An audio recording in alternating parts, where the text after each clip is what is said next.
Welcome. Today we are going to look at the reasons why polygamy was allowed in the traditional African society. To cater for barrenness, to ensure unity in the community, there was plenty of lands. It guaranteed marriage for every girl. It catered for the loss of children through deaths or epidemics, for effective family planning.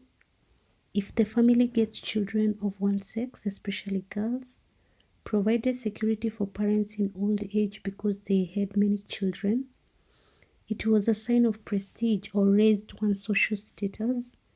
To control men with extreme sexual desires.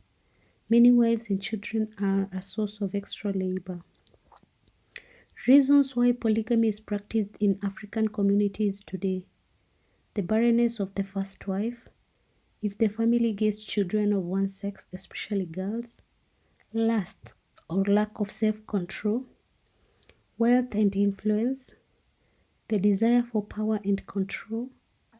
To ensure social status and prestige. For financial gain, especially after dowry for girls. Marital problems with the first wife. Respect and admiration for the African heritage. Pressure from peers and parents. How traditional African marriage is formalized.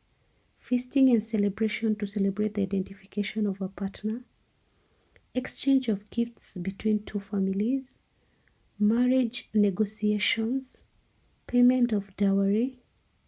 Engagement ceremony by use of rings or bracelets or cords. Exchange of visits between two families. Exchange of services or mutual help between two families. Marriage ceremony. Oathing or vowing or making of promises. Songs and dances are held for celebrations. A virginity test. How marriage rights have changed today. Everyone is allowed to choose their partner. Many young people choose not to marry. Marriage may not be based on love but material possessions. The dowry negotiation and payment are highly commercialized. Many young people prefer cohabitation to marriage. Some married couples adopt children even when they can give birth. Divorces are rapidly accompanied by domestic violence. Same-sex marriages or bisexual marriages are on the rise. Same-sex marriages or bisexual marriages are on the rise. Marriage or family role of values in calculation to children are eroded or indiscipline in families is on the rise. Virginity is not highly valued in marriage.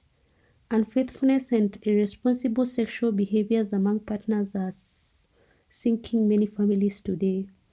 Some elaborate African rituals involved in marriage ceremonies have been discarded.